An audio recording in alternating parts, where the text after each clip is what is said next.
Selah. Rebellion is any action that is offensive to God as idolatry and worshiping or serving anything other than God. Oppressing or showing contempt for the poor and vulnerable is injustice against God. Religious hypocrisy that is rebellion against God. It is falsely practicing religion while failing to act justly, and Jesus isn't their Lord and Savior. Violence. Violence is the intentional and unjust use of physical force or power to cause injury and death. Violence is also causing psychological harm to others or to a community.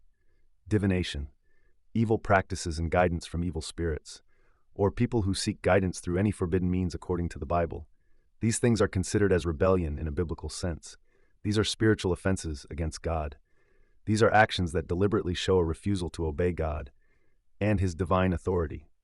People who practice these actions refuse to submit to God's authority. In 1 Samuel 15:23, it states that rebellion is as the sin of witchcraft, and stubbornness is as iniquity and idolatry. Rebellion begins in the heart.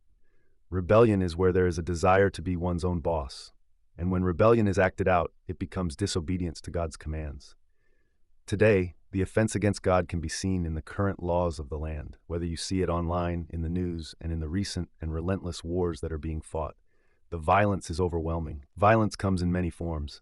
Physical forms of violence is killing someone by drowning or hanging or using weapons against others to commit murder, or denying necessary care like food or medication.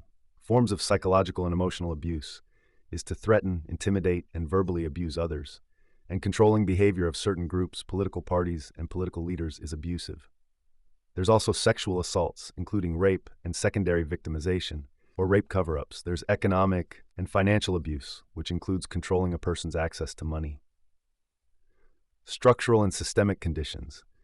These conditions cause suffering or prevent individuals from meeting their basic needs, like in the healthcare system. And the legal system disproportionately impacts certain groups of people through systemic racism, biased practices, and policies that result in higher rates of incarceration and harsher sentencing. The offenders state that they are Christians, but the way they speak and behave is far from being Christ-like. They do not represent Christ. Disobedience is compared to rebellion, and it grieves God. Disobedience can lead to hardships in the spiritual and physical realms. We should all know that there are consequences to being evil, and we should not purposely mistreat others.